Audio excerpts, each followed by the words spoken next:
ডিগবৈ ৰঙালী বিহু উৎসৱ পালন সমিতিয়ে মলিয়াবাৰী পৰাগধৰ চলিহা প্ৰেক্ষাগৃহত অনুষ্ঠিত কৰা ৰঙালী বিহু উৎসৱলৈ ৰাইজৰ ব্যাপক সঁহাৰি। যোৱা 21 এপ্ৰিলৰ পৰা বৰ্ণাঢ্য কাৰ্যসূচীৰে অনুষ্ঠিত হৈ আছে ৰঙালী বিহু উৎসৱ।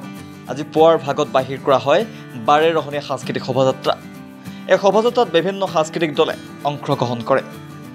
সমিতিৰ কাৰ্যকৰী সভাপতি গণেন্দ্ৰনাথ গগৈয়ে উদ্বোধন কৰা সাংস্কৃতিক দলটোৱে সমগ্ৰ ডিগবৈ চহৰ পৰিভ্ৰমণ কৰি উৎসৱমুখৰ পৰিৱেশ সৃষ্টি কৰাৰ লগতে এক সমন্বয়ৰ বাৰ্তা প্ৰেৰণ কৰাৰ লগতে আজি নিশাৰ ভাগত অসমৰ জনপ্ৰিয় কণ্ঠশিল্পী পাপৰি গগৈৰ গীতৰ শৰাই ডিগবৈবাসী ৰাইজে উপভোগ কৰিবলৈ পাব বুলি জানিবলৈ দিয়ে। সৰ্বপ্ৰথমে অসমবাসী ৰাইজলৈ ডিগবৈ ৰঙালী বিহু উৎসৱ পালন সমিতিৰ তৰফৰ পৰা অসমীয়া নৱবৰ্ষৰ শুভেচ্ছা আৰু আমাৰ বাপুতি সাহোন ৰঙালী বিহুৰ ওলগ জনাইছোঁ।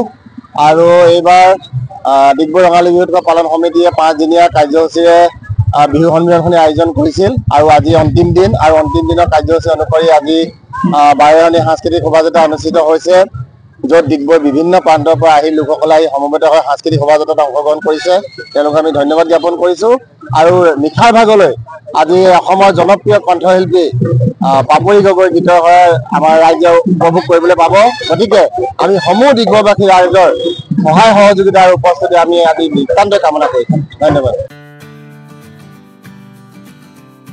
ডিগবৈৰ পৰা নেতুমণি শইকীয়াৰ ৰিপৰ্ট স্বচ্ছতা ৰিয়েলিটি।